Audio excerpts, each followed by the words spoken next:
Ah, Saint-Benoît. Bonjour.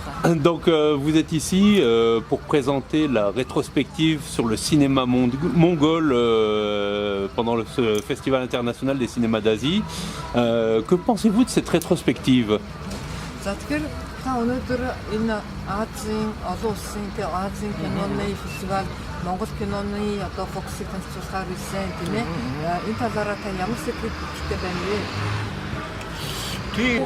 Une très très bonne impression parce que pour moi c'est un événement unique. C'est la première fois, je peux dire dans l'histoire, d'après moi, je n'ai pas fait tout le festival, mais ça m'est arrivé de faire le festival.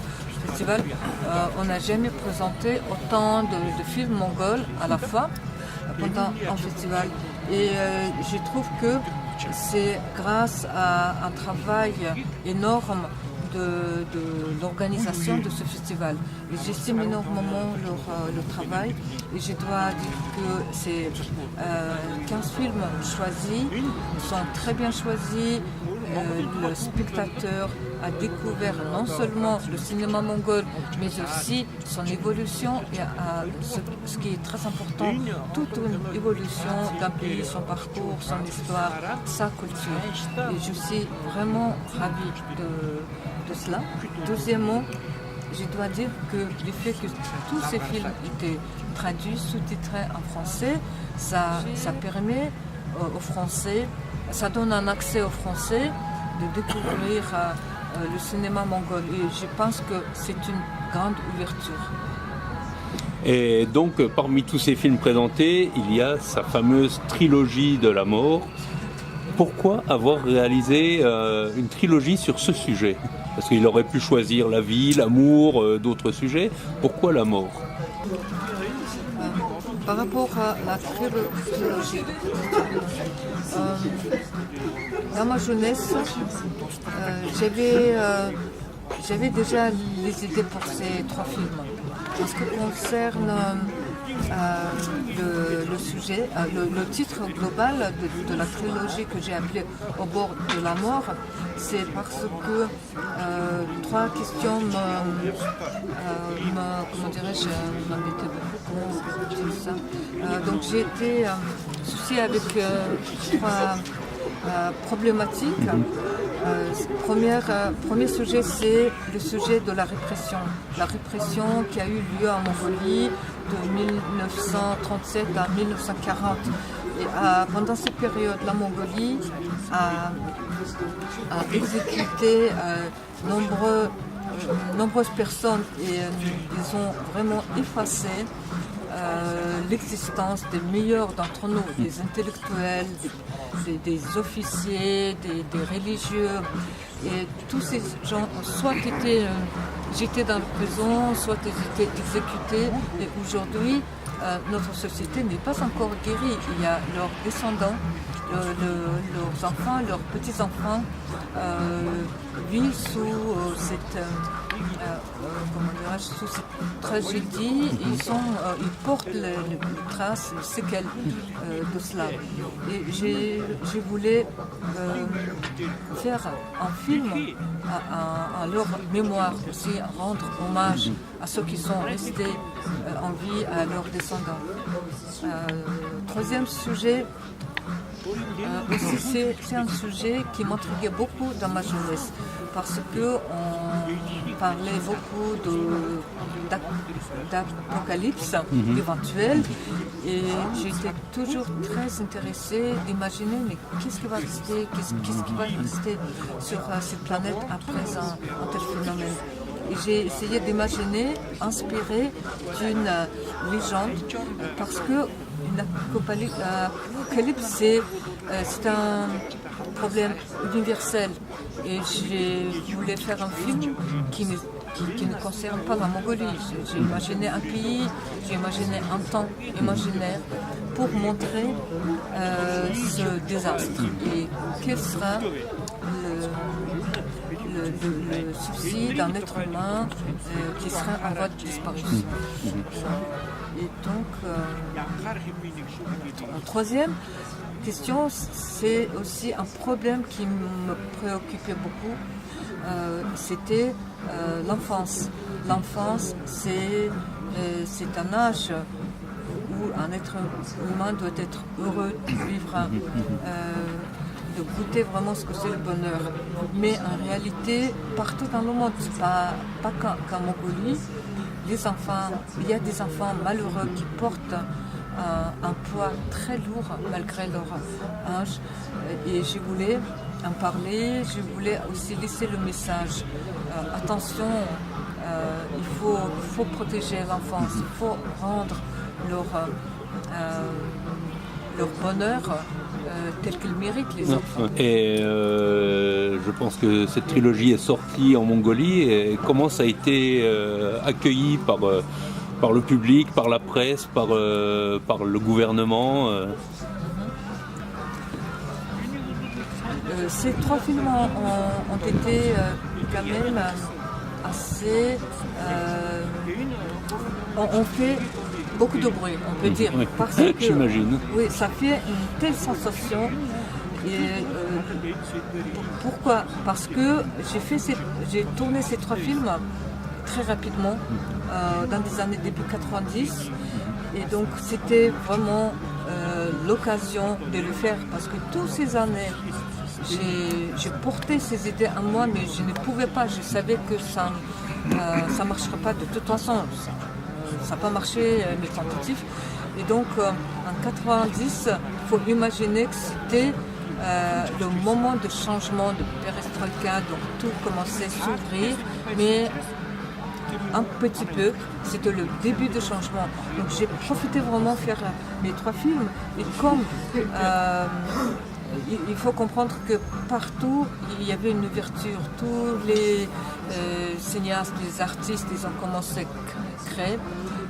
Ils ont senti une sorte de liberté de création. Et comme c'était des sujets tabous qui étaient fermés, interdits, du coup, le public était très curieux. Ils sont vraiment bien reçu mes films et je pense que c'était un succès. D'accord. Et est-ce que les films ont été, principalement la trilogie, mais même ces autres films, est-ce qu'ils ont été montrés à l'étranger, dans d'autres pays, à part la France? Donc, en tout, j'ai fait 25 longs métrages, une vingtaine de documentaires et puis aussi des films pour la télévision. Et je sais que 4 ou 5 films ont été présentés dans des festivals étrangers. Mais je ne peux pas gérer, je ne peux pas vous dire lesquels étaient présentés à l'étranger parmi mes 25 films. En tout cas, je me souviens que lors du festival de Karlovy Vary, j'ai eu le prix de meilleur réalisateur. J'ai eu 2 fois le prix du festival de Moscou. Du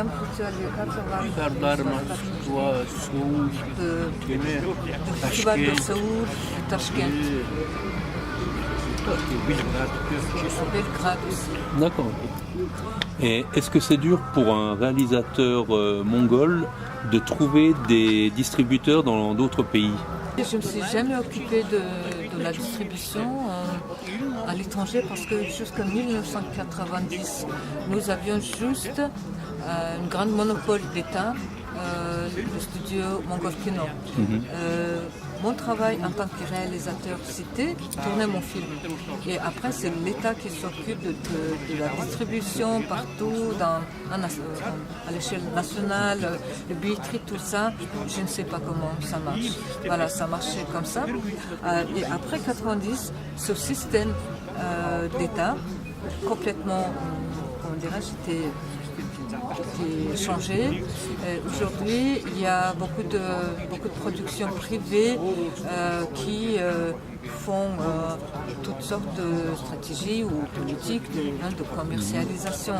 Et je ne connais pas comment ils font, mais en tout cas, je peux vous dire que avant toute la production des films, avant 1990, était, maintenant que quand j'ai fait cette conclusion, était meilleur qu'après 1990, puisque la plupart des prix que nous avons reçus dans des festivals internationaux étaient attribués à ces films faits avant. Mais après, il n'y a pas grand-chose. Et il n'y a pas des réalisateurs montant une nouvelle vague de réalisateurs qui seraient prêts à développer et à exporter le cinéma mongol dans le monde entier pour le faire découvrir, parce qu'il y a quand même des pépites, et je pense que les réalisateurs mongols ont de bonnes idées. Oui, bien sûr. Je peux même citer Biamba Surendava, la jeune réalisatrice. Son film était même présenté à la nomination aux Oscars. J'étais très fière d'elle. Et puis, en ce moment, j'observe un phénomène de retour des jeunes qui ont fait des études dans les pays comme le Japon, États-Unis ou dans les pays d'Europe, qui commencent à tourner des films en Mongolie, et j'ai beaucoup d'espoir en eux. Et lui, ses projets pour le futur, donc il compte encore refaire des films, il assure des projets, il est en train de travailler. Actuellement, depuis de nombreuses années, j'enseigne, et à part ça, j'écris. J'ai sorti un livre sur l'histoire du cinéma mongol, et j'ai sorti aussi un dictionnaire du cinéma mongol. Tous les films ont répertoriés en 2 tomes, et je pense que je vais me concentrer plus sur la recherche. D'autre part, bien sûr, en tant que réalisateur, j'aimerais bien aussi, s'il y a une occasion de coproduction, travailler sur 2 sujets. Et c'est un sujet sur un personnage historique, un baron Ungern, Steinberg. Voilà. Et je parle un peu de ce projet. Les Allemands étaient assez intéressés. Il y a un réalisateur polonais aussi. Et puis, un deuxième projet, c'est que il y a un livre d'un écrivain contemporain mongol, d'un grand écrivain contemporain mongol, Natsadorj. J'aimerais bien faire quelque chose avec cette œuvre qui s'appelle Les Roches Noires. D'accord.